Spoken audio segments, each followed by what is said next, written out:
10 a.m. this morning. And Mr. Baker, if you want to do the invitation for us. And please. Our gracious Heavenly Father, most thankful for this day that we can come together and do your work for the Cherokee people and keep your loving hand over the soldiers overseas and their families here at home. And during this Christmas season, let us all remember that your Son is the reason for the season. In Jesus' name we pray. Amen. Thank you, Mr. Baker. Roll call. Meredith Riley. Here. Buell England. Here. Bill John Baker. Here. Jack Baker. Harley Buzzard. Here. Julia Coates. Bradley Cobb. Joe Crittenden. Here. Jody Fishinghawk. Janelle Fulbright. Don Garvin. Chuck Hoskin Jr. Here. China Glory Jordan. Curtis Snell. Here. Chris Tuff. Here. David Thornton. Present. Kara Callan Watts. Honey. We do have a quorum. We have a quorum. Next order of business is approval of the November 22nd regular session minutes. Move. Second. Motion and a second. Any discussion on the minutes as written? All in favor, signify by saying aye. Aye. Opposed, same sign. Motion carries. The minutes stand approved as written. Mr. Thornton, are you going to amend the reports? Oh, no. I said, Senior no, you moment. wanted me to, I did, but I will be. I'd like to make an amendment that Mr. Wilcox would come first before all the reports. And I know he's a busy man, and that I think there's some questions here that people want to ask him, so I would Second recommend that. Moved in second. Any discussion on amending the agenda to move item 1 under new business up to 4 reports? No. Yeah. All in favor, signify by saying aye. Aye. All opposed, same sign. Motion carries. Okay, Mr. There she is. On behalf of the Principal Chief, I'd like to make the recommendation for the nomination of Jim Wilcoxon or renomination of Jim Wilcoxon as a Justice of the Cherokee Nation Supreme Court. We have a motion to approve. So moved. Second. Moved in second. Now discussion. Mr. Hoskin. Thank you, Madam Speaker. He is here. I appreciate it, and I appreciate Justice Wilcoxon being present. Several counselors, myself included, had reviewed some documents obtained from a Government Records Act request that reflected that Cherokee Nation business entities had paid Wilcoxon and Wilcoxon for a period of about 6 years. Before we got to your vote, I wanted to just sort of vet that, and I posed some questions to the administration, and in some discussions with Chief Smith last night, it seemed like there were pretty reasonable explanations for what those payments were. Sure. But, and I don't know that Paula Ragsdale's in the room, but I think she was working on that request. So maybe I should pose it to Ginger. Ginger, do we know whether the questions had been answered? Are you familiar with the letter, and can you speak to Yes, and I was handed those documents and today, and I can get a copy of those to you if that's what And you're requesting. I guess the kind of the threshold question was who were the payments to, and I think the Principal Chief said they were really not to a firm to which Justice Wilcoxon was a partner. It was actually not the case. The document, Correct, just on its face, suggests that, but that's actually not the case, is what the Principal Chief said. So maybe you could just kind of give us a narrative response. And I'm glad to. My brother and I have only sort of an informal partnership in the sense of we don't have it in writing. We share expenses. And that's what's causing the confusion here. There are things that are submitted as Wilcoxon and Wilcoxon. Since I've been in office, well, since way before that, we have only had an arrangement where we just share expenses. For example, we have a building, we have secretaries, we have an electric bill, We have a water bill, paper costs, phone bill. So we have an agreement that he's responsible for half and I'm responsible for half. But when it comes to fees and billing, we're completely on our own. I have my clients, he has his clients, and whatever's paid to him, he keeps, and whatever's paid to me, I keep. I can honestly say to everyone here that since I've been a judge, I haven't received $1 from any Cherokee entity, Cherokee Nation, CNI, CNE, or any entity, other than my official judge's paycheck that comes twice a month. That's it. I knew it had to be that way going in, and that's the way we've done it. So. Well, and I appreciate the fact that you're here to answer the questions. That I had actually initially intended to get the information to the administration and get responses. I clearly didn't get it to them in enough time because I only got the information to them yesterday, and it really only came to my attention a short time before that. So it's regrettable that we're in a position where you have to answer these questions, but I appreciate that you are willing to be here and do that. Ginger, the request asks for documents, and you have those documents? Yes, I do. And those documents are in the name of Andrew Wilcoxon, not Wilcoxon and Wilcoxon. I completely understand your questioning, and you're all just doing your job. I'm okay with it. Okay. Well, I appreciate that, Justice Wilcoxon. Anything further? Nothing further, ma'am. Ms. Fishing Hawk? Ginger, that's what I was getting ready to ask about, was the documents that CNE produced that said that the payments were made to Wilcoxon and Wilcoxon. Did we ask for copies of them? Have those documents? I just have the Cherokee Nation documents. What we ran this morning was Cherokee Nation and the... Last night at committee, I asked Stuart to have them here because they were made to Wilcoxon and Wilcoxon because of his appointment. Do we have it? Who did you ask? Stuart, on the thingy, when he was at the podium. There were, probably not enough time to get those before this morning's meeting. I can tell you though, ma'am, even if a document said Wilcoxon and Wilcoxon, if it were for any Cherokee entity, it would be my brother's, not mine. It would be his. Which, believe it or not, raised a question because Paula said all the money went to your brother. She did say that. It did not go to you. Doesn't go to me. Which raised the question to me, Will, at one time he was on the election commission when he was accepting money from us at the same time, evidently. Well, So that's a whole different story, don't even worry I don't about know that. about that, but Do you think you will have the documents to us by the time it comes before full council to nominate him Yes, we'll have those for you. from CNE? Yes. Yeah, this morning we were able to run reports on payments that we made to anybody named Wilcoxon, and that they're related to travel expenses and things like that. But we hadn't obtained the information from CNE. And CNE didn't have time to run. Okay. Or they may have run, but they just haven't had a chance to do it. Okay, well, it may be here this afternoon or at 2:01 there. As soon as we get them, we'll get them to you. Any other questions, Mr. Wilcoxon?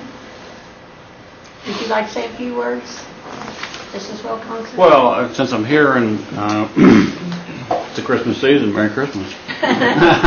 No, I've enjoyed, whether you agree with what the court's done over the last 2.5, I think it's been about 2.5 years since I've been on. I really enjoyed the work. I enjoy the comradeship on the court, and we try to do a good job. Your consideration of me for continuing on the court, I really appreciate. I really enjoy it. So good to see everybody. I used to go over to tribal council every Saturday during the 80s and early 90s. Don't get over very often. Council's a little different now than it was back in those days, but I've got fond memories of working with the Cherokee Nation. So, good to see everybody. Ms. Fishing Hawk? Can we have copies of what they have? Okay, so Yes, she they has have- copies. Okay. Any other questions or comments in regard to Mr. Wilcoxon's nomination? Call for the question. Questions been called? Did you have a, No. all in favor, signify by saying aye. Aye. All opposed, same sign. Motion carries. Thank you so much. Thank you. Right. Thank you for being here. Thank you very much. Okay, the next order of business are reports. Ms. Wright, Marshal Service. Anyone here from the Marshal Service? We do have their report in our binder here. Ms. Hammond, or someone from the Attorney General's office? Everybody on Christmas break? Anyone from the Election Commission? Hello? Got one back there. You have one back there? Yay! You want to come forward?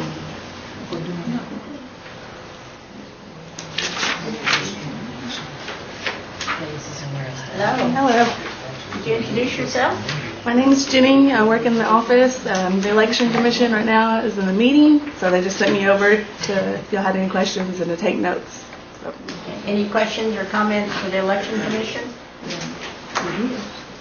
Well, thank you for being here. thank you.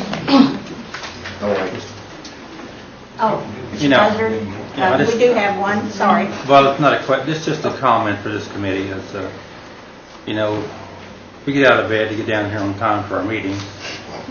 Why don't we have people from administration attend our meetings? To me, it's almost a waste of time for us to sit here if we can't answer questions. So, I didn't have any questions, but that's just a comment.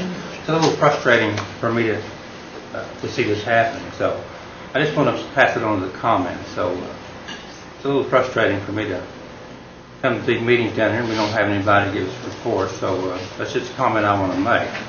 Thank you. Thank you. I second it. I don't think that was directed to you. Okay. Ms. Swepson, Tax Commission, thank you for being here. I'm up and out of bed early this morning. Good morning. Morning. You do have my report. I passed it out. I do apologize. I did not meet the deadline. I told Mr. Soap earlier that the early deadline got me this time, so I do apologize. I did pass it out. I'll try to answer any questions that you have, or if you read it later and have questions, please just email me or something, and I will try to get those addressed. Just briefly, just for the month of October compared to last year on motor vehicle, we are up 15.84% on revenues, so that's a good thing. So hopefully those will continue to go up and we can gain back what we lost over the last year and a half or so. So maybe we can gain that back. On revenue and taxation, which is the tobacco side, is down just 1.56% compared to last year. And that's also a good thing because last year at this time we were down about 40%. So that's Sharon, Mr. Garland, has a question. Do you have any idea when the checks might be ready? For the school, Yes. they usually disperse those in February. Yes, sir. So they'll be on the schedule. Yes, they usually wait until the audit has had time to go through to complete, to verify everything before they start doing that distribution. So as soon as the auditors go through and complete all of that, then they do the distribution. Thank you. Any other questions? Thank you, Sharon. Ms. Hanvey, self-governance. Good morning. Good morning. You have my report. I guess from our last meeting there hasn't been a great deal of time that's passed, but one thing that has happened is, and I'm sure you all are already aware, is the Cobell settlement has gone through, and also there was some follow-up from the last meeting in regards to the farmers settlement.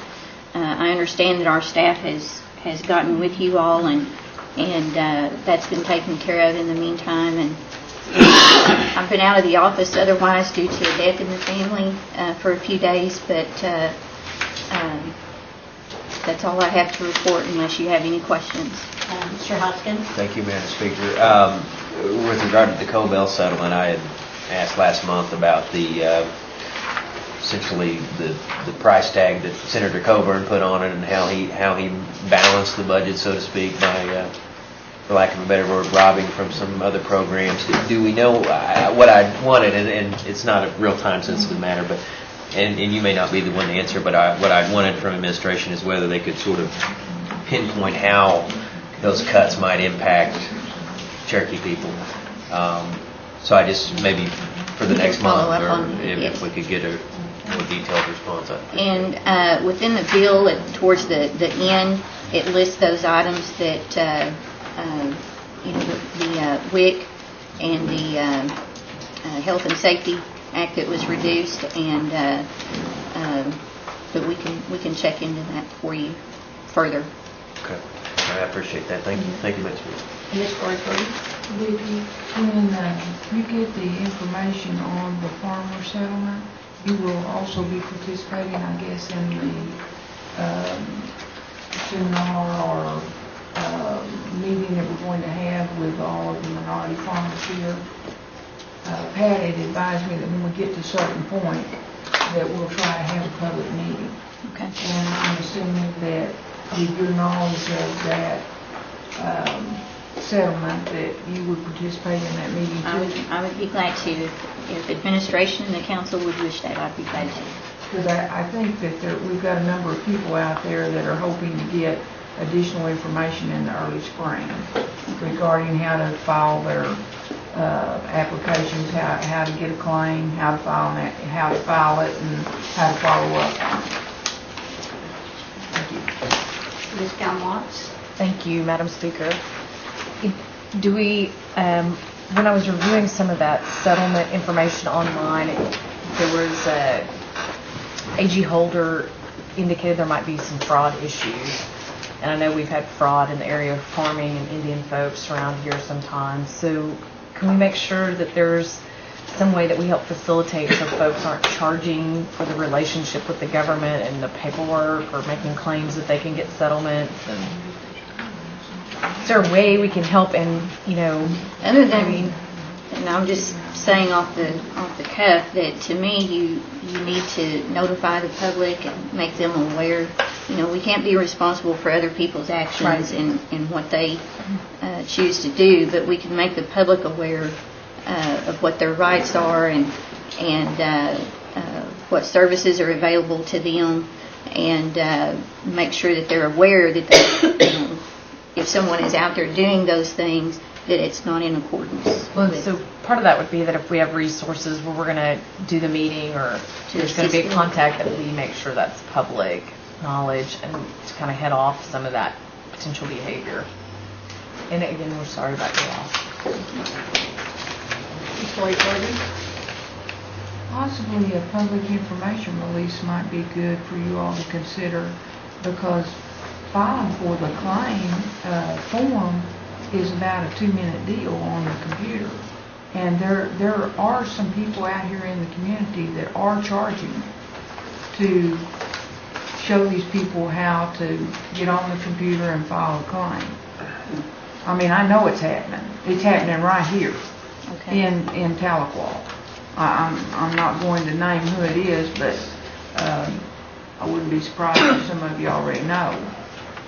But there is a charge acquainted with that, because there's been several people come to the office and asked me what I would charge, and I said I wouldn't charge you anything. I said, here, I've got it bookmarked on my computer. Give me your information. We'll go ahead and get you in the pipeline, and I give them their little confirmation number and send them on the way.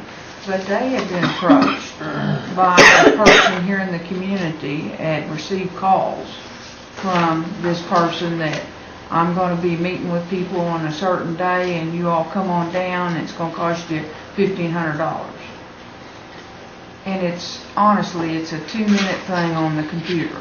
I mean, we could be doing it right now for our folks if we did a public information release and then ask them to contact Pat. We could just have them come to Pat's office and have the secretary do it's like 10 questions, or 7, 8, 9 questions. It's your name and address and... Well, of course, I haven't discussed this internally, but we do have computers available to the public in Cherokee First. And, I might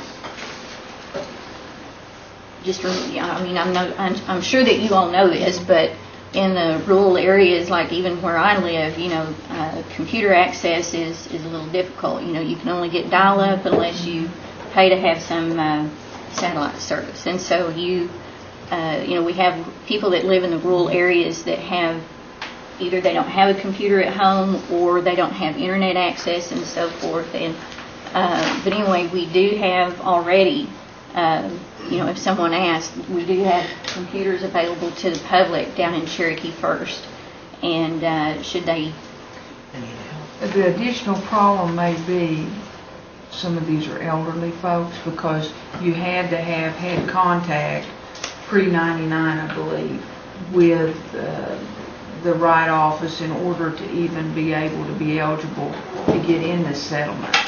And some of them are older farmers that have never used a computer. So in addition to, it's easy if we've messed around with if we've done computer work, but it probably isn't too easy for them. But it's certainly not worth $1,500 of somebody's money to just get in the pipeline.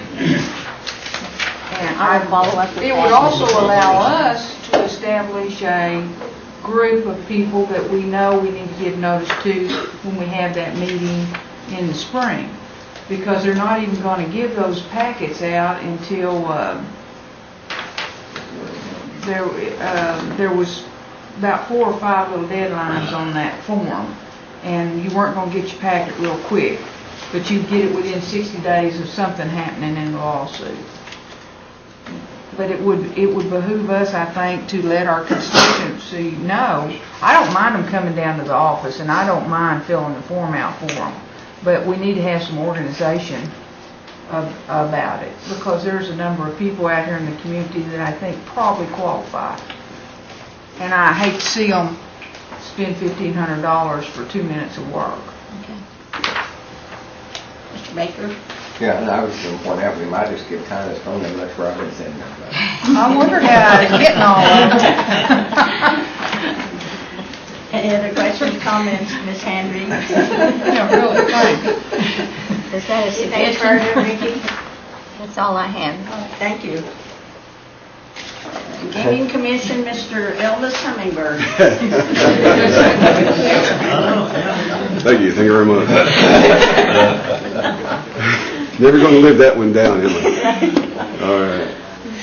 I just had a friend send me some pictures that's evidence that I cannot deny, so. You look good. It's the most hair I've had on my head in 25 years. Anyway, I believe my report actually made it into the book this time around, I'm happy to say. Just a couple of things I'd like to update the council on that are not in that report. One is that I received a phone call from the NIGC attorney that's in charge of reviewing the proposed revisions to our gaming ordinance to Title IV. I had a very good conversation with her. She suggested a few modifications, some wording changes that I think are very minor, and also suggested that we have a conference call between myself and Nason Morton, who was a drafter of some of the legislation, to go over some of the finer legal points that she had some questions on. We have a conference call set for this Monday on the 20th. However, I don't believe that the questions that you have are significant in terms of making any substantive changes to the document. In light of the suggestions that she has, one consideration is to possibly withdraw the current submission and resubmit at a later date with the requested modifications. I think this can all happen very quickly. As I mentioned, the modifications that we talked about were very minor. I've made those changes. It took all of 5 or 10 minutes to make those changes. And I will be sharing information with council's counsel as well, so that he can be versed on what the communication was between my office and the NIGC. I will look to expedite this review and have been offered the assistance of the NIGC to review the document prior to submitting it to council, so that the final product will be exactly what is expected up in the DC office. So I'm very confident in getting this finally wrapped up here, hopefully in the next few months. One bit of note that you might have heard and seen on the news is the activity surrounding some of the gaming bills that may be making their way through the halls of Congress as we speak. Several months ago, actually a lot of months ago, Senator Frank had introduced an internet gaming bill. There were a few companion bills. McDermott had a bill. Menendez had a bill. They still have those pending out there. There's still activity on those, albeit very, very light activity. The majority of the focus seems to be on a bill that Senator Reid out of Nevada had offered up here in the last few weeks that would provide for a online poker environment to exist, and that has gotten the attention of a lot of people, including the tribes, simply for the fact that the way that the bill is written currently, even though it does provide for some tribal participation, there's not a tribe in the country that would be able to meet the criteria that he establishes as being requisite for a licensing entity. There are a number of other provisions within that document that are problematic for tribes. However, the immediate hurdles that would need to be overcome would have to be completely rewritten, in my estimation. I believe there was a meeting that was held by NIGA and the NCAI yesterday up in D.C. In anticipation and preparation for this week's Tribal Leaders Meeting Forum with the President. So hopefully that topic is one that is being well versed with the tribal leadership, because as written, that bill would not be something that tribes could support. So we're keeping an eye on that, as well as all the other internet poker and online gaming bills as well. The NIGA offered up a study a few weeks back about online gaming and its potential impact on Indian country. I've taken a look at that study, and it corroborates the details that I have discussed with my counterparts from across the country, in that it's not necessarily a matter of if online gaming comes our way, it's a matter of when. And the main questions as I see them right now are who's going to be able to regulate it and who's going to be able to collect the taxes. I think those are the biggest questions. There are, of course, numerous other minute questions, but those are the big ones that I think most people will be paying attention to. And that is something that I think tribes across the country are kind of split, almost half and half. Maybe a little bit more on the opposition side, more so than on the in favor of having online gaming. Particularly in California, it's very divisive. There are probably 75 to 25% that are against it out in California, while some tribes are making arrangements with the card clubs and forming alliances there to get online poker and online gaming. There are just as about 3 to 1 number of tribes lining up against it. I'm not sure what the environment here is in Oklahoma. We have a meeting with regulators in Shawnee tomorrow. Hopefully we'll be able to get a little bit better feel for what the pulse is here in Oklahoma as far as online gaming goes. But it is something that's got the attention of tribal gaming operators and regulators everywhere. So. Thank you, Mr. Speaker. When you say that that legislation in its current form, no tribe can participate, what are some of the sort of roadblocks or thresholds that we... Two big ones. One is a tribe cannot own and operate and regulate a facility at the same time. So if you own a facility, you cannot regulate it. But if you don't have a facility, you can regulate it. It's weird in that sense. So that's an automatic write-off. The second one is the dollar amount that tribes would have to attain before they can become a licensed jurisdiction. And that's, I believe, there's inconsistencies in the bill. At one part it says 5% of the entire gaming revenue in the country. And then there's another one that says 0.5%. So if it is 5%, it'd be about $5 billion. And if it is 0.5%, it'd be about $500 million. Or excuse me, $50 billion and then $500 million. And we've looked at our revenues, and our revenues are approaching $500 million annually, but we're still a little bit ways away. There may be a few tribes like Mohegans and Pequots and some in California that would be able to attain that $500 million mark. However, they still have that ownership versus regulation piece to overcome. So if they owned it, then they would have to subject themselves to a third party to regulate them. So in other words, a state or a federal agency to work their way in. Those are just the two big ones right there. There's other sovereignty and revenue share and everything else that goes on with that, but that's the two big ones. Thank you. Ms. Calmar? Thank you, Madam Speaker. Did you say whether NIGA the Indian Gaming Association had taken a stand on this or not, or if they?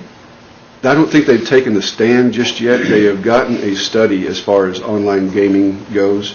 They have member tribes of NIGA that are in strict opposition, and they have member tribes that are for it. NIGA, as far as I can tell, has not taken a strong position one way or another. I think right now they're mostly in the mode of education and getting information out there and tracking what goes on with each piece of legislation. But right now I don't believe I have seen anything come across that says support this bill or oppose this bill. And help me as a non-lawyer out, and I know you're not, but you are familiar with all this. Did you say whether or not, so if they pass it federally, that doesn't mean that each state would allow it, right? Even in... Well, in the case of Reed's bill, tribes could participate, albeit foregoing everything other than restrictions. Tribes could participate even if the state that they resided in opted out. So it would. But they still are precluded potentially by these other caveats. Right. Like I said, barring curing all the other issues that stand in the way of tribes participating on the surface. If the state of Oklahoma opted out and we were able to be considered a licensing venue or licensing jurisdiction, the tribe could still participate in online poker.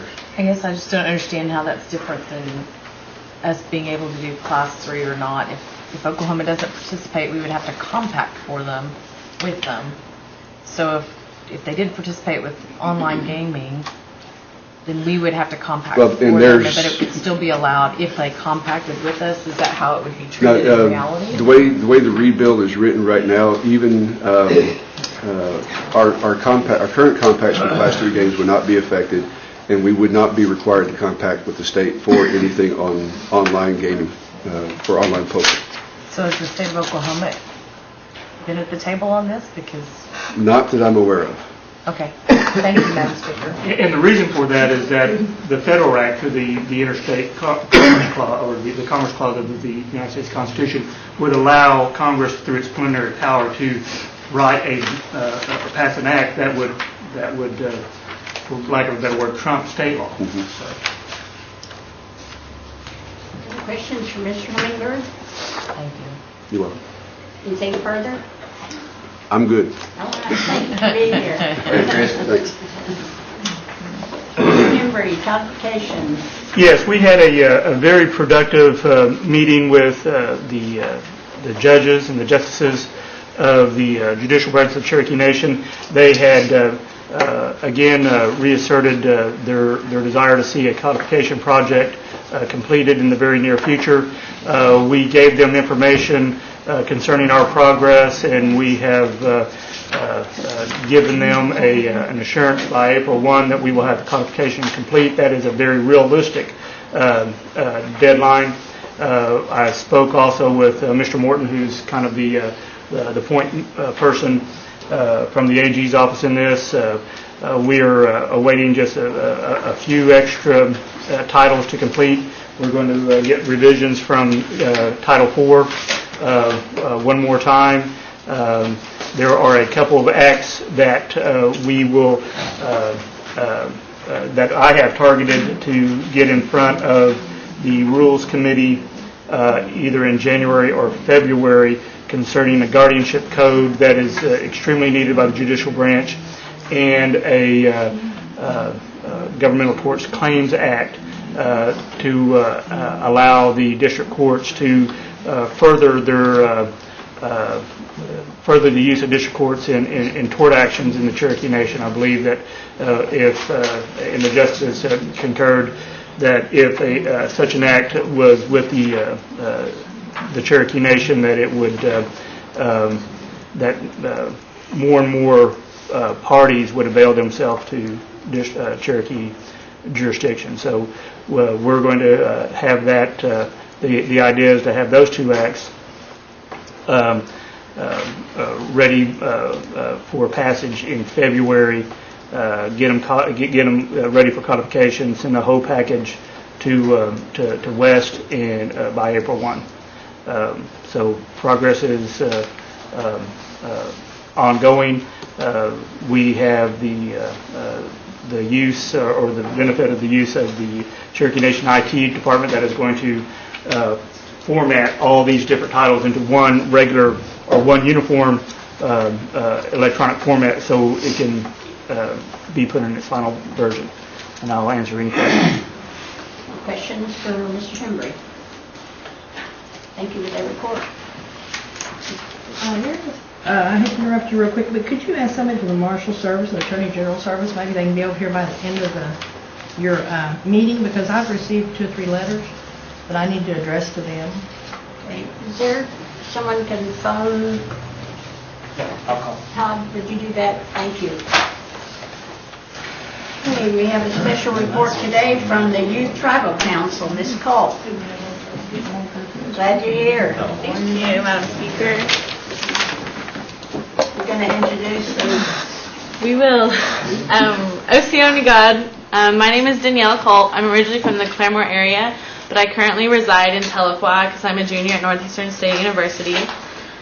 This past year, I had the privilege of serving my 5th and last year on the Youth Council, and I served as president. And as of last Saturday, I am now an alumni, and it was an amazing experience. And there's a few things that we need to catch you up on that have happened over the end of the last year.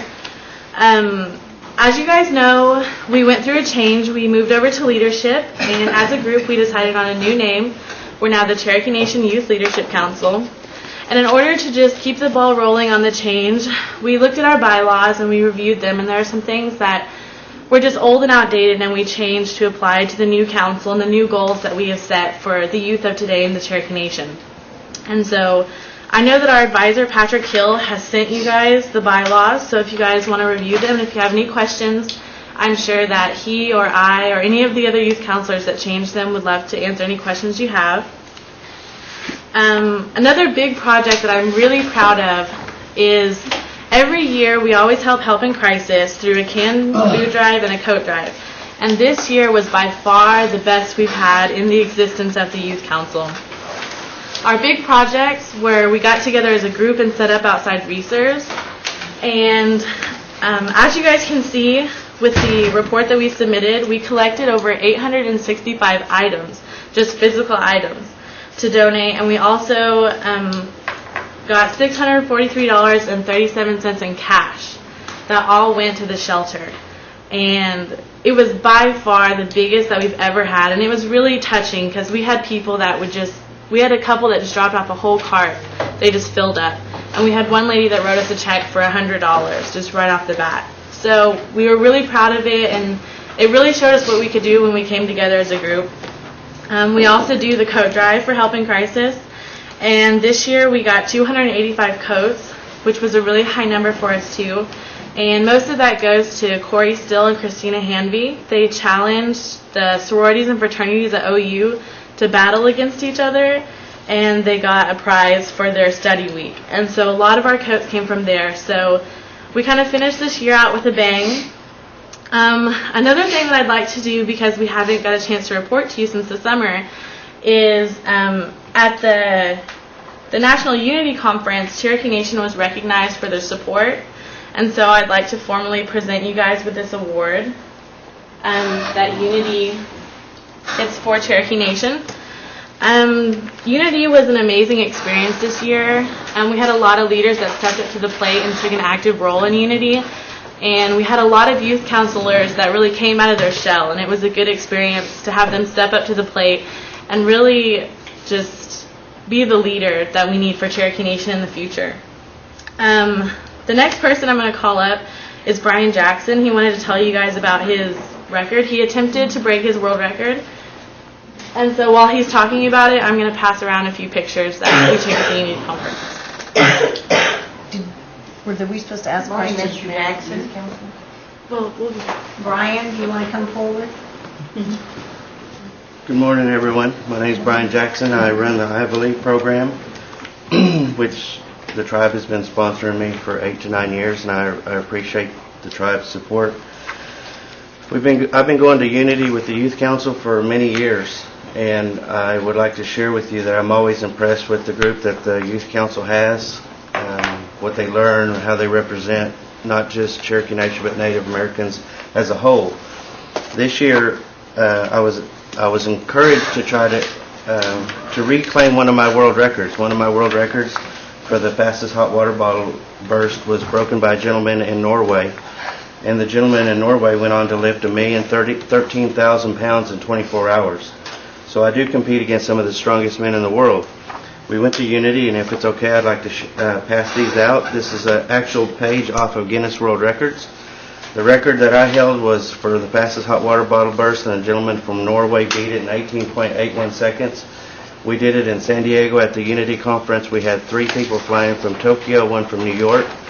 The record attempt actually aired live in Japan for over 1 billion people. So even though we may not ever get to see those people, we got to represent Cherokee Nation and Native Americans in Japan. And I'm proud to announce that we reclaimed that record in 12.29 seconds, which makes my 7th world record.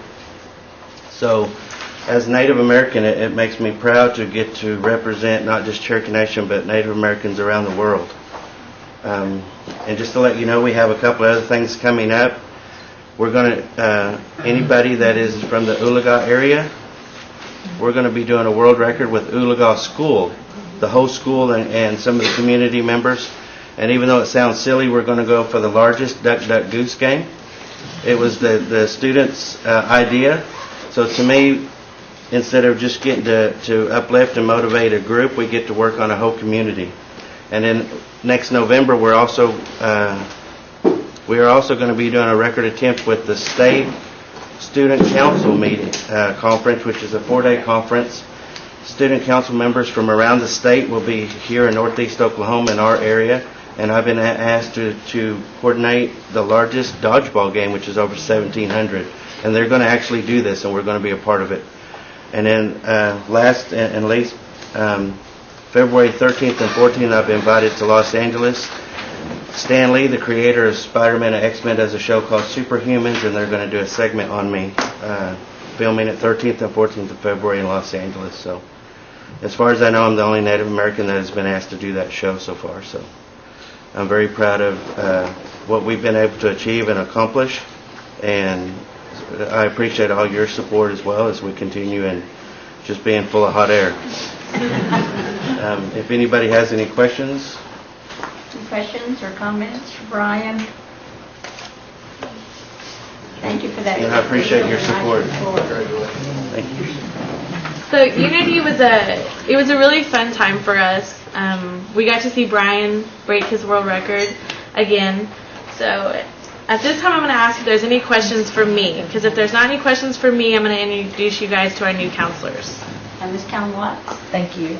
I appreciate all the extreme hard work, and it looks like you had excellent results. But I had a question about bylaws, and then I had a question because when I posted the article to Facebook in my email list about all the stuff you were doing in the Tahlequah area, my Rogers County folks and the Tulsa and the folks up north immediately asked, well, why aren't we doing things outside of Tahlequah? So I hope that maybe in the future you consider we actually already have. Okay. This next year, the way that the council is going to be set up is we have 4 quarterly meetings that are big business meetings, and then the other 2 months of the quarter are going to be spent with community service or activities. So each meeting that we have, even if it's just an activity or community service, we're going to be moving within the district. And I think we may be, well, not we, but they'll be in Rogers County around February. Okay. So, because I think I'm going to do something for them then.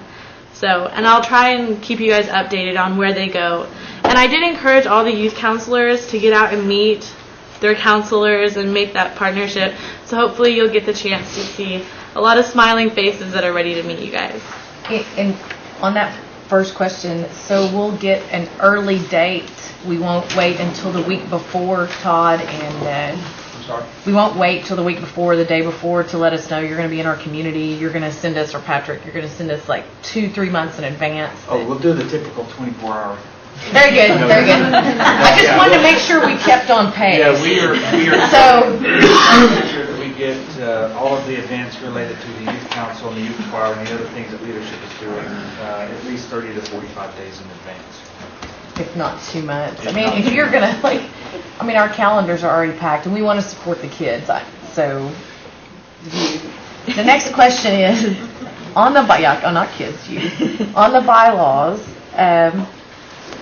it wasn't included explicitly, so I don't know that it's precluded though, but I keep hoping that the youth council takes more active role on potentially bringing legislation or initiatives or priorities to this body somehow. It wasn't mentioned in the bylaws. So I did, well, before it was like too far along and people said, well, we don't want to amend and all this other stuff.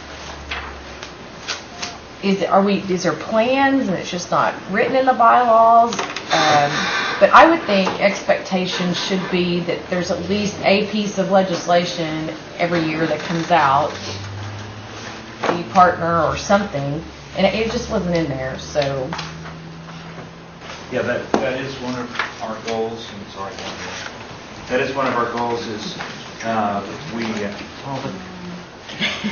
that thing scares me. That is one of our goals, is to make sure that we bring the voice of the youth to this council, express the things that are going on, and that's one of the things that we challenge the I hate to say old council, but the outgoing council was to try and think of some things that was important to them to bring legislation. So it may not be in the bylaws, but that is definitely one of the things that we are pushing the youth council to do is to get involved to the point to bring forward legislation that perhaps this council will take action on in the future. So we can discuss that with our new council of looking at amending the bylaws to make sure that's incorporated in there. Okay, to formalize that. And the bylaws that were formed were kind of a base, kind of a ground rule for what we wanted to set up for the next council. And we didn't want to include a lot of nitpicky stuff because it has changed a lot. It's all a high school council. And so we kind of just wanted to give them a firm foundation and give them something to build off of. So that would be definitely something that we bring up to them to think about. Those bylaws are much improved. Thank you so much, because I think the old bylaws were very problematic and did not set our youth up for a positive leadership experience. There's so a lot of thank things, you for all the changes. There's a lot of things we didn't realize that needed to be changed until we faced the obstacles that we did. And so it was a learning experience. But thank you for your leadership, and to Corey and to Ms. Hanby and all of them. Thank you. Thank you, Madam Speaker. If there's no other questions for me, I have the pleasure of introducing you to two of our representatives from the new Youth Council. Osio. My name is Noah Collins, and I go to Verdigris, and I'm from Rogers County. I'm Lauren Keene. I'm from PEGS, and I go to school at Sequoia, and I'm a senior. Okay, we're just going to read of the few upcoming events. You should have received an email, and I would greatly appreciate it if you would all come to the swearing in at the Tribal Council Chambers, January the 8th at 10 a.m. And the robotics competition at Sequoia this Saturday is another thing that we will be doing. On the 29th of this month, we're going to have a cultural crafts workshop for all the ambassadors, and we're going to be making gifts for the Night with the Ambassadors event in January. Any questions? Any questions, comments? Lovely couple.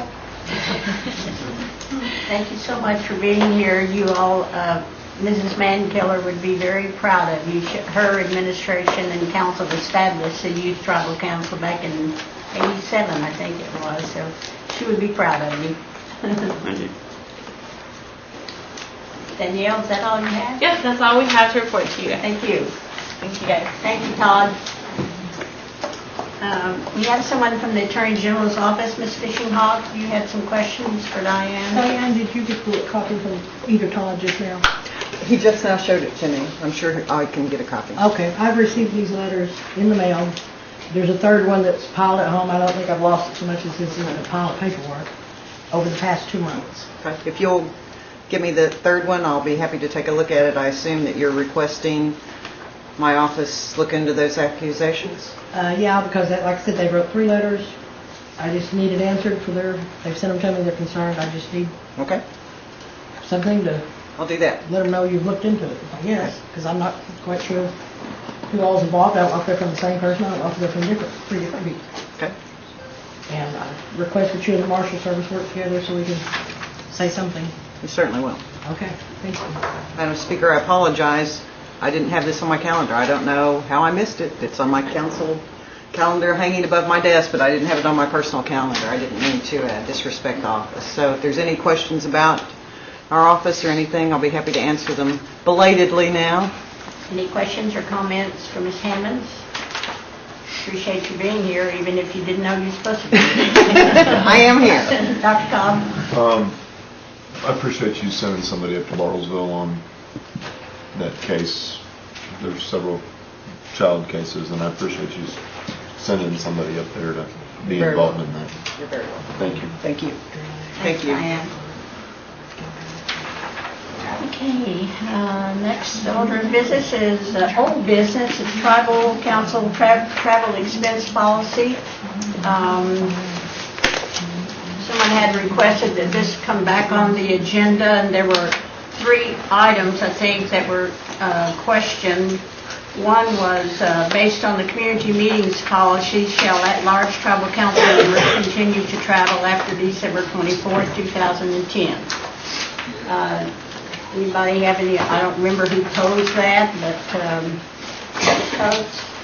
I spoke with Todd yesterday about this, and what I've got are guidelines for district community meetings using Cherokee Nation funds, and it's simply written in by hand on this one. But if we go to the actual record, I think it's pretty clear that that there was no such mandate made by this council. In fact, Mr. Hembry suggested leaving the language out, and I was the one who moved for approval, which is something I would never have done had this kind of restriction been left in. So I think that this handwritten thing in here is not correct, given what the record is here. And the reason, I'll just restate, from the meeting itself, was that for us, our community meetings are not sponsored by us. They are things that the communities themselves take on, or in the case of the picnic, something that is some other branch of the Cherokee Nation under Frida Band that is organized, and which are being transferred over to the groups themselves, taking the lead on those. We have 21 community groups that we meet with once a year, and so since we are only able to meet with each of them once a year, and since it is at a great distance and at a much more prohibitive cost to go to those meetings on our own than it is for local representatives, I believe these were some of the reasons that were discussed in that meeting, where the decision was made that the at-large representatives would be exempted from that particular thing. In addition, I would just make this body aware that the 21 community organizations are organized as nonprofit groups, and so no campaigning, no political activity is allowed at their meetings anyway. And all of the candidates who have already declared for office have been made aware that this is basically not permissible because of the nonprofit status of these organizations, that it jeopardizes their status to do so. So, thank you. Those are my comments. And Mr. Embry? Yes, and just to clarify any type of confusion with the one with the handwritten number 7 in, Shelley and I this morning went and looked witnessed the video itself. And what had happened was that there was discussion about a possible number 7 and limiting the at-large counselors from using their travel funds, etc. That was never made a part of the motion, as a matter of fact, and so there was never a motion to add that in.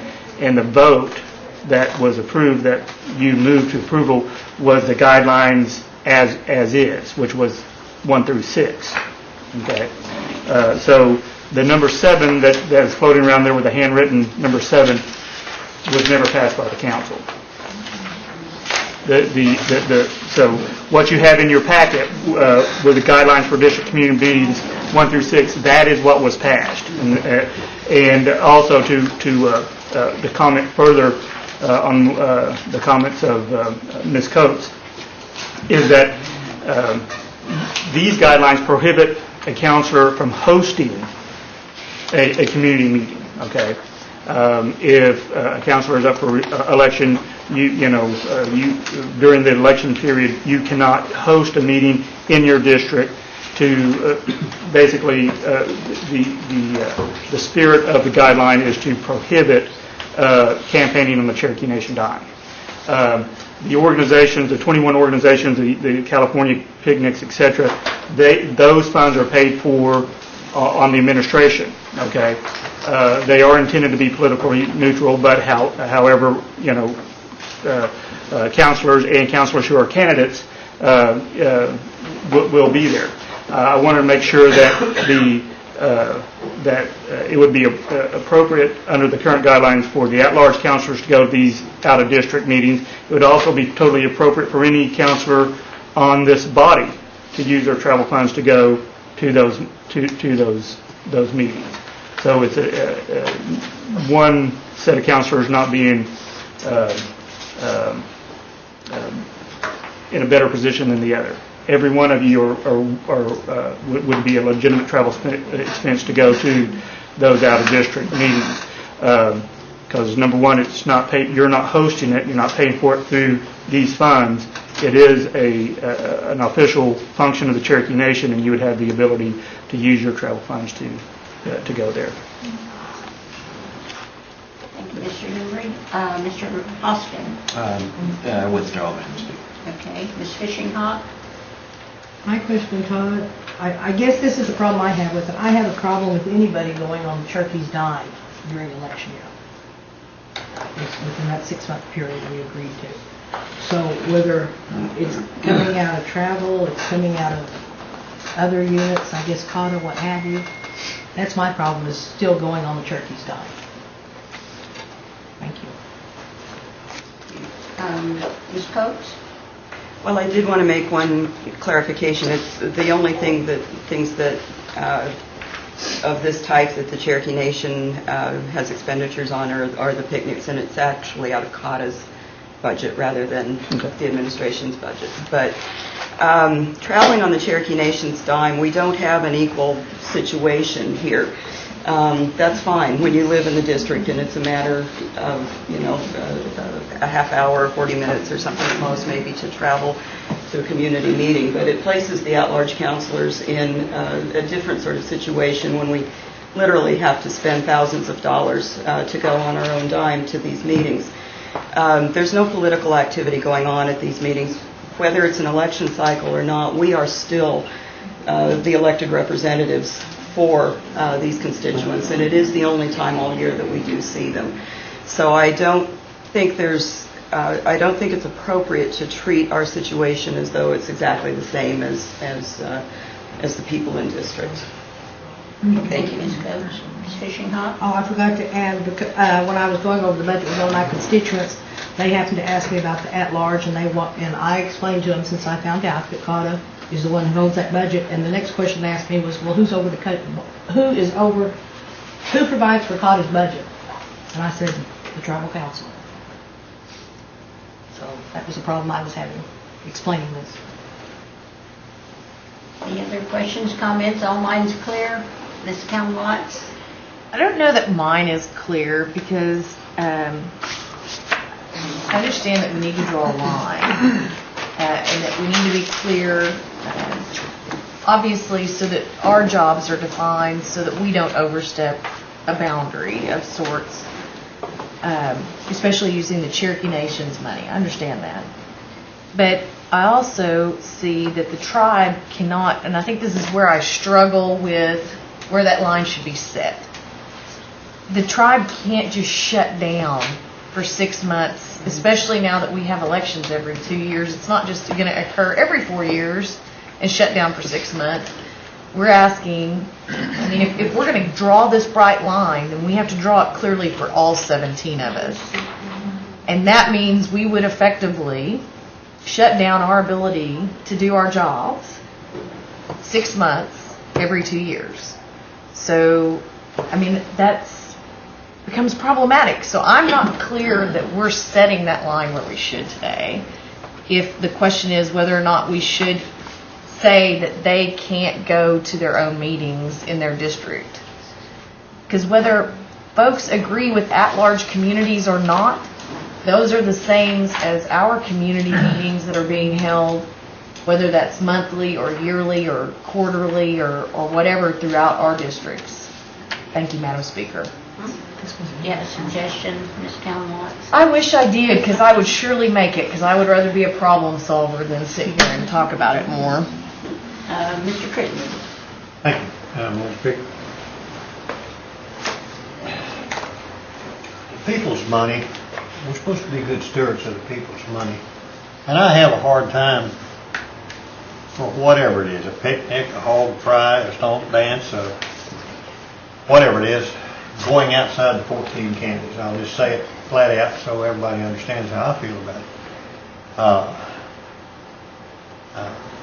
it. I think, and it seems like it's encroaching more and more into the pot of money as time goes along, with scholarships, with COTA meetings, with all these other things. And I kind of have to, like the federal budget, some of those folks voting for some of that stuff don't want to, but they do. It's kind of the way I feel about some of this. But anyhow, I just want to make a comment about it. I have trouble when our money leaves the 14 counties. I don't care who it's going to or what it's going for.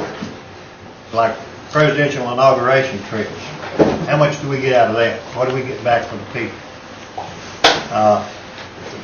The inauguration of our governor, the money that I understand we've sent for that inauguration. What does that do for us? I mean, of course, that's still in the state, but I just have problems with the amount of money we're sending, the political funding of different campaigns and stuff. I have a lot of trouble with that. So, anyhow, just a comment. Thank you. Mr. Crittenden? Mr. Hoskins? Yeah, and I appreciate what Councilor Cowan-Watts was saying. I just wonder if, as the policy's written right now, I mean, the part about the at-large, I guess, is just posed as a question. It's not part of the policy as I'm reading it. If that question is out of the policy, so it's just as it reads, I mean, is there a concern about the policy? Or is it just if we explore that issue and set that limit, is that where the concern comes? If I could pose that question. I think this is great. What are they talking about? Madam Speaker, may I? Yeah, please do. Yeah, I think this is a great dialogue because I read this when in preparation and I was unclear if we were voting on the red part was what we're supposed to be voting on today. Yeah. The only thing, I don't know, I haven't heard an opinion on the part about the at-large counselors limit, like the clarification on budgetary controls. I thought that was a good, I mean, I didn't have any problems, but I don't face the issues that they face. I don't know what their actual budgets are, so I was hoping to hear from them on that particular one on 10. The problem with Part 5, I don't have any problem doing it. It's a logistical issue. I'm unclear how, like, am I supposed to pull over and sit down and write down that mileage and stop whatever I'm doing at the county line? I have no problem doing. I'm unclear logistically how to implement this without being disruptive to trying to get. I mean, we can do it, or like if there can just be an estimate that it's like somebody map my home to the county line and just immediately the staff should just delete that amount of money or amount of mileage. That's great. If they can do that for me, I have no problem supporting you in that. But the good councilman from Adair County kind of made it clear for me on the at-large question of whether meetings stop for them for that 6-month period. That I do think I have a problem with, because we're not creating that state and bright line for us. And I think the other issues that you bring forward, that's maybe how you guys feel about at-large council people. Some of you on this, or at-large citizens on this council, but that's a constitutional issue that needs to be dealt with differently. Until the Constitution says something differently about at-large Cherokees, we can't hamstring the 2 people on this council that constitutionally are obligated to serve those citizens. Thank you. Did I answer your question, Councilman Austin? I think so. Councilor Right. have the floor. Well, and I just wonder, from the at-large counselor standpoint, if the policy as a whole is acceptable, but the heartburn is with the question posed at number 5. I mean, is that the only? I just want to see what the specific concern is. Number 5, that issue is the concern. And as of right now, Madam Speaker, that's just kind of posed as a question for us to consider. It's not we're voting on that policy straight question. Okay, thank you. Mr. Thornton? Yes, I need to kind of get this clear in my head. I hear one counselor talking about a certain group of meetings and another counselor talking about another group of meetings. And from what I understand, we have funding where we can go in and have community meetings in our district. And through this CADA, we've got funding where the administration and the council can have meetings outside Cherokee Nation in different areas. And then we've got our at-large council people that go to meetings that aren't funded by the Cherokee Nation or by the council. Is that what I'm getting? Is that where I'm at?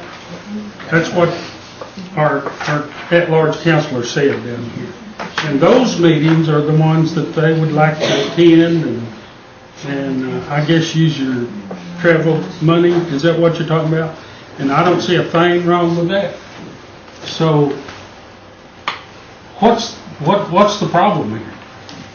I don't know. It was just asked. You know? Trying to clear it up. Yeah. I mean, as a councilman in my community, I have community meetings maybe once or twice a year, and our people really enjoy those meetings, and they get all kinds of information when they come. So that's sponsored by the council, right? And then the outside, the large people have community meetings, and that's sponsored by the council, actually, in some aspects.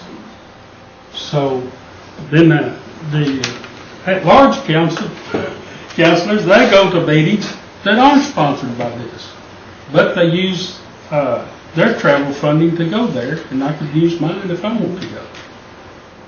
You know, I don't see the problem. Maybe I'm looking at it wrong. Thank you. Thank you, Mr. Thornton.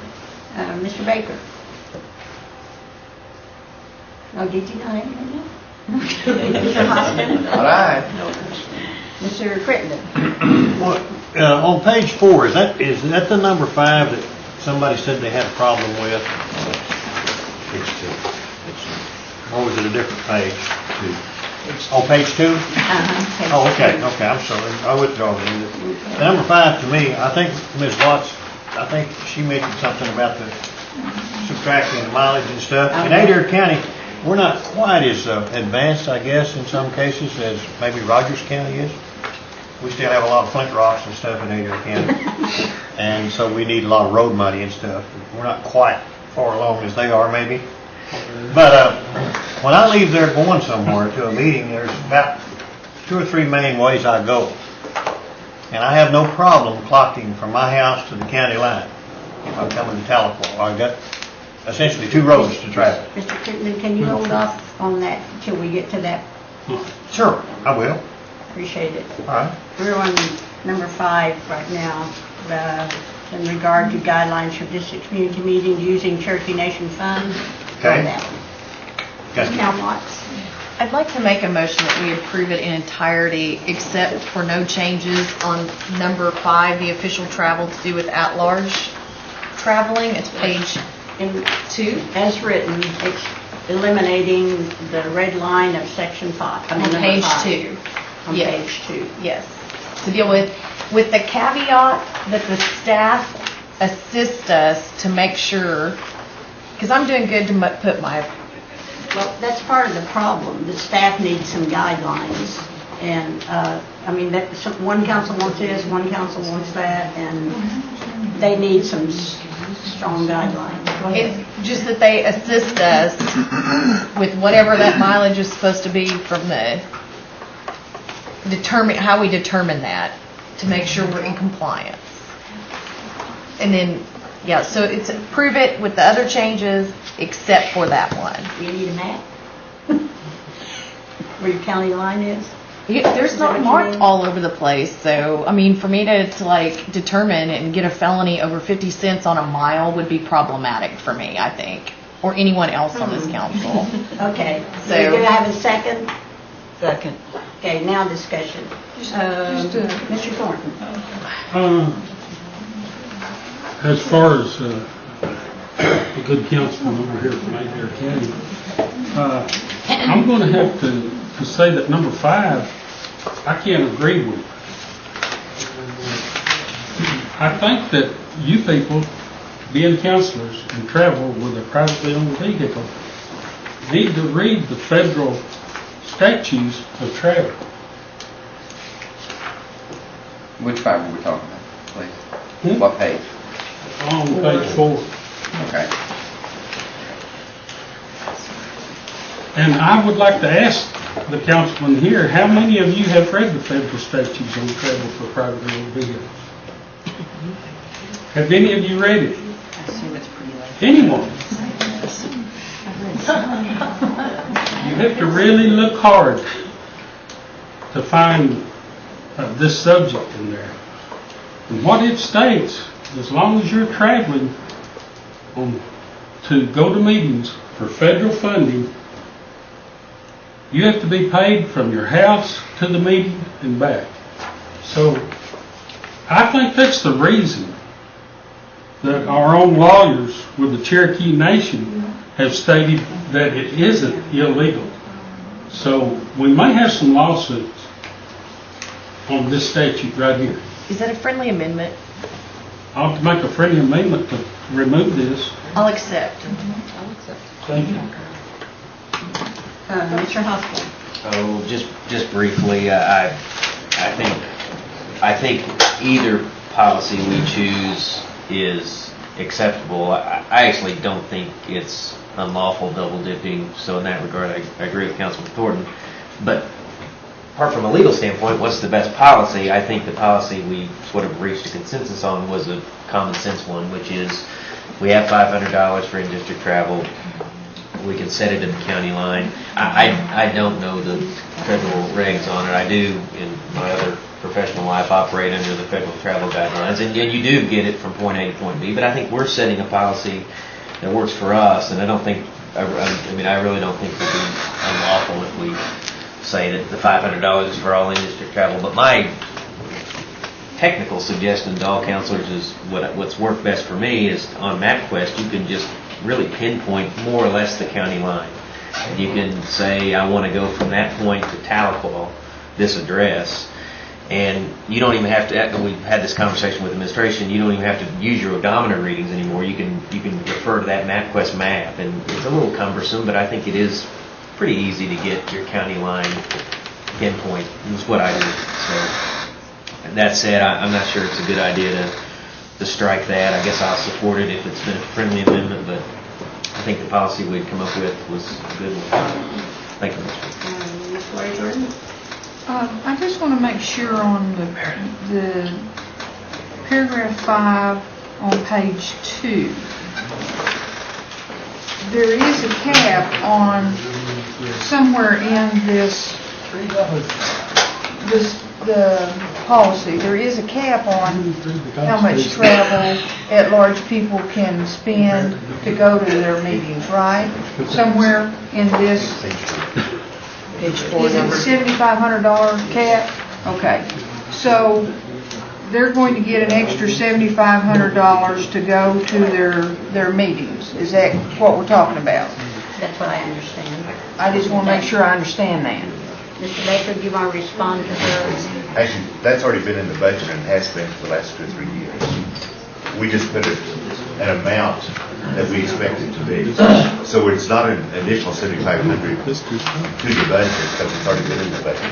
Well, I'm just trying to make sure that there is a cap somewhere. But it caps the amount. Yeah, so that Doug, when he figures the budget up each year, can say, well, here's the maximum that all 17 of us are going to use for a year.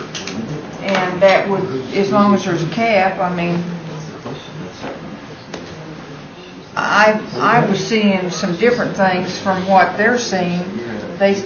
It was like, we can't have meetings after January 1. That's not what I'm seeing. What I'm seeing is who's going to pay to go to those meetings. It's not that we can't have meetings. All of us can have meetings after January 1st. It's who's going to pay for us to go to the meetings. Where I guess, of course, I'm just in Cherokee County, which is a small county, but I assumed I would pay my own way to get to my meetings after January 1st. And I guess if I ran it as an at-large counselor, I would have assumed that, hey, I'll still pay for my own meetings after a certain time, so it just doesn't look bad to the constituency that maybe I'm using money to do some campaigning. But that's just my personal opinion. I know they've got the world and I've got a county. Actually, we've got 2 counties now. And no, that's right, not yet, till we vote on it, I guess. But I'm assuming I might have 2 counties. And of course, I don't take travel, folks, so I don't worry about going to the county line and traveling from there, but I think I can figure it out, and I don't want to put that on our limited staff. I think we're all adults here. We all got those little things in our cars that tell us mileage. So just look at it when you leave your house and get to the county line and deduct that from your mileage. How hard is that? That's a lot easier than asking Gail and Shelley to do it. And Gail and Shelley don't have the time. So come on now, let's adult up here. And let's do it ourselves and make it easy on our staff. That would be my comments. Mr. Crittenden? I second or echo what she just said about the county line thing. That's where I was going with my rant earlier. And as Mr. Thornton said, there's federal regs on travel and all. I haven't read them recently, but as an employee of the federal government, I read them. I don't think I read any fine print where it said it was okay to double dip in that reg. And our Attorney General actually gave us an opinion about concerning the double dipping side of it now. So I like this part, number 5 in red on page 4, and I would support that personally. Whether it passes or not, I don't know, but I'm in full support of it. So thank you. Point of order, Madam Chair. Was he making a motion to put that back in? Because I guess it's out now. Is it out? If I'm correct. Yeah, we have an amendment on the table right now, a friendly amendment. Take it out. Okay. Ms. Watts? If it's going to be controversial, we should vote on it separately. I'm happy to, the second and I both, Councilwoman Coates and I accepted it, but maybe we need to vote on it separately and be done with it. Okay, Mr. Crittenden and then Ms. Fishinghall. Before we vote, is the Attorney General here? Could she give us a little brief update on? She left. I think she had it. She's gone? Okay. And we have a written opinion. Yeah. Okay. Ms. Fishinghall. Now, I was just going to ask the lawyers in the room, if we was to start putting this off on Shelley and Gill and bring this into it, if one of us is in trouble for committing fraud, does that not bring them two into the mess? Would it? If they're doing our travel for us and we're missing out? Because I'm not really comfortable at bringing Shelley and Gail down with me if I decide to go myself. Mr. Evans, did you have a comment? Not to that question. I just wanted to make a comment to the body regarding this in-district mileage. Please do. But I'm not ready. Can't really answer that right now. But the federal travel guideline provides that when you're on travel in your personal vehicle, you should be entitled, and you are entitled, to full reimbursement from your home to wherever you're conducting your business. Okay? I think where the gray area, so to speak, can arise out of this is between the debate of when you leave your home to the county to go to official travel that is outside of your county. We have the vehicle allowance, as you know, that says it's for in-district travel. I think if you fine-tune that a little bit to say only for in-district travel where you do not leave your district, the whole trip has to stay in your district, okay, then that defines that trip under a certain umbrella as specific to your district travel. Now, if you leave outside of your district to go beyond, I don't know if it alleviates that, but the appearance that, you're already reimbursed up to your county line, or you're going to get reimbursed again. Are you getting it in two fashions? One in allowance methodology, the other one in a reimbursement of actual miles. I do know that you are only entitled to be reimbursed, correct me if I'm wrong, we have a travel expert right here, one time. There's nothing in the policy that's in the travel reg that says, that I'm aware of, or unless Tamsy's aware of it, that says the same physical miles driven can be reimbursed in two methods. Okay? And it may be that just redefining what your vehicle allowance is could clarify it. I don't know. Might need some lawyer verbiage into that, but there's nothing in there that says you're entitled to two different methodologies for the same trip.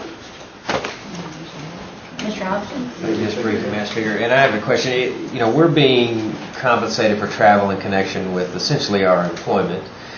If anytime you're not compensated in connection with work travel, you can deduct that from your taxes if you itemize. You deduct it at the IRS rate, which is the rate we're reimbursed, about 50 cents a mile.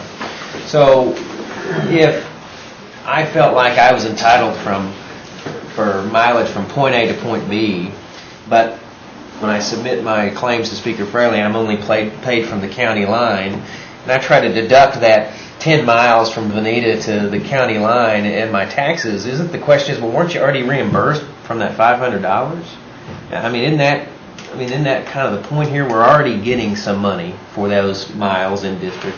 And I agree, if we defined what an in-district trip was, that would resolve the question. But the bigger policy question is there an appearance of double dipping? Forget whether it's legally double dipping. I don't think it's legally double dipping, but forget that for a moment. The appearance is that it's double dipping, and that probably ought to carry the day. Frankly. Thank you, Mr. Will you pose a question to... if he wants to respond, that's fine. That's the first part of my comment. If there's a way that we can further clarify what the vehicle allowance actually is for, that it's just for mileage, as you stated, Mr. Hoskin, of doing your normal, regular job, where you don't leave your district, then that is presented under the definition of a type of travel.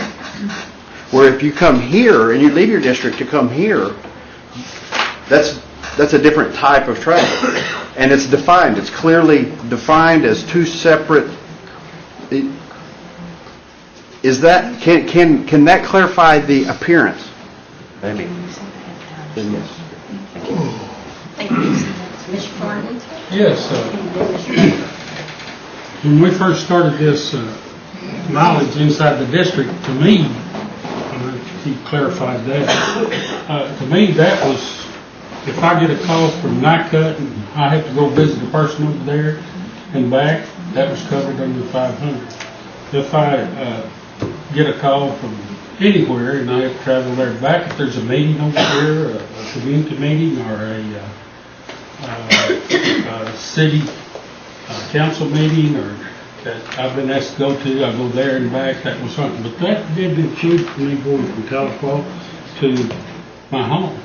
Another thing is, how many of you people have claimed mileage and went to somewhere like Oklahoma City and started at your house and claimed that mileage to that meeting in Oklahoma City and back?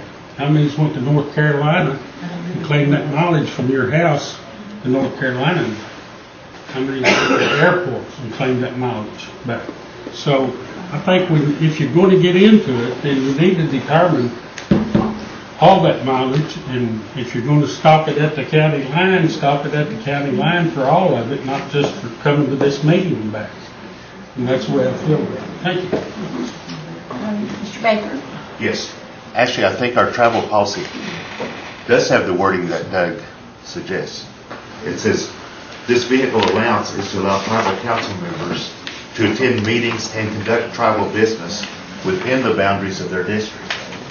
So if you're conducting business or attending meetings within your respective district, but it doesn't say anything about it doesn't restrict it to going outside.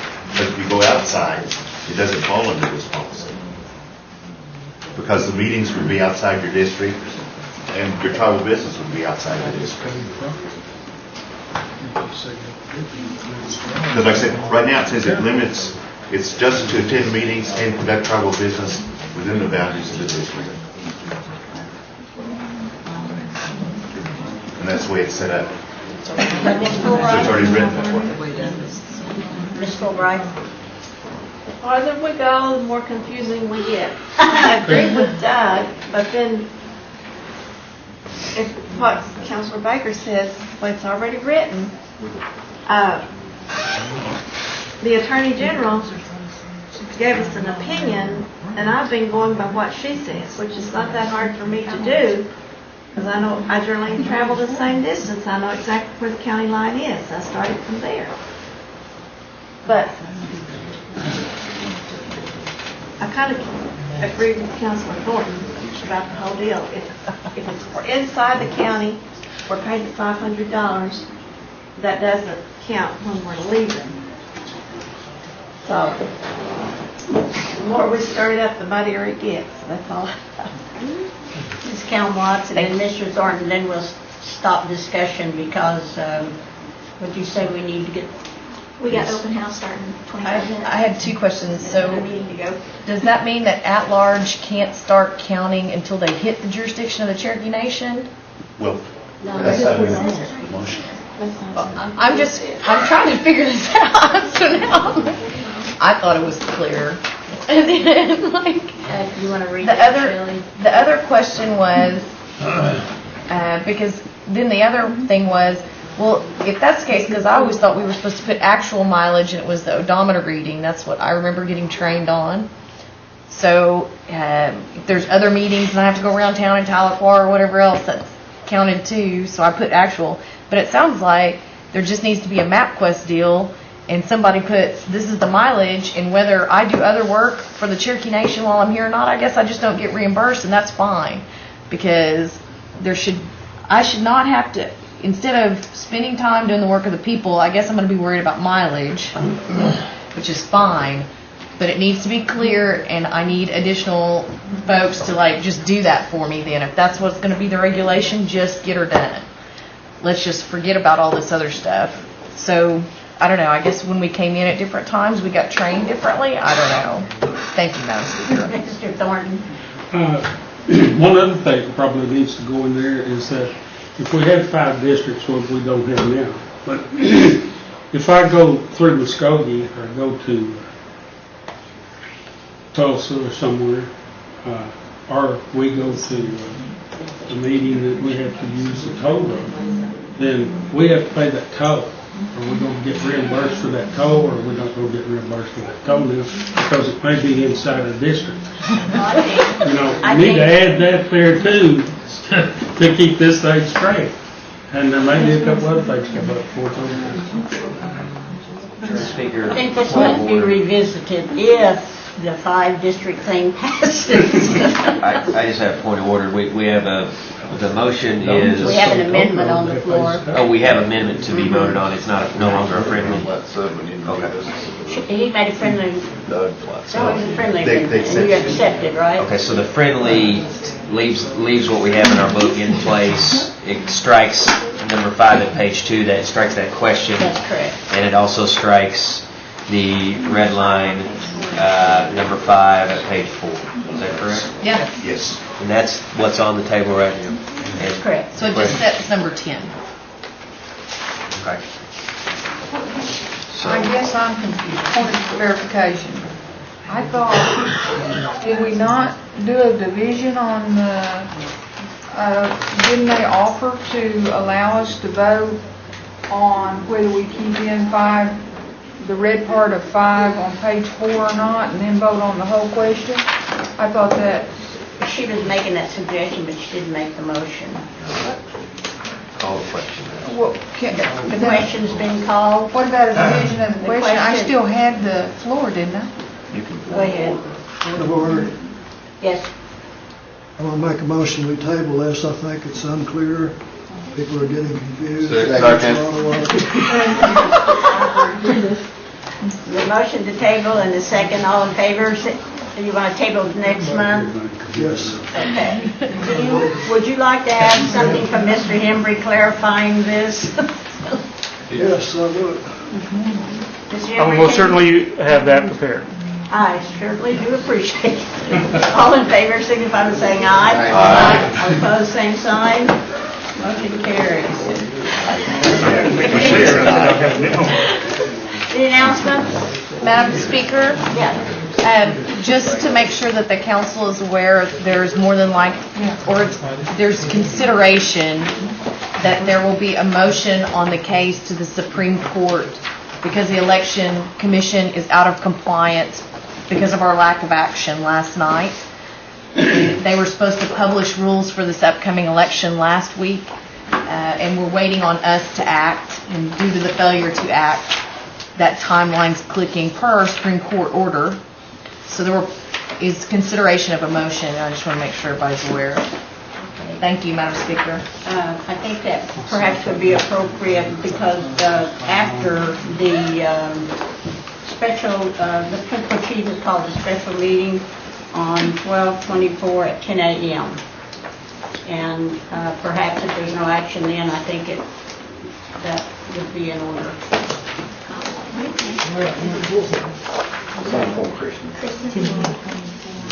I wonder if everybody's calendar was checked on that. I might not be here. Entertained motion to adjourn. So moved. Thank you. All in favor, signify by saying aye. I may not be here. I mean.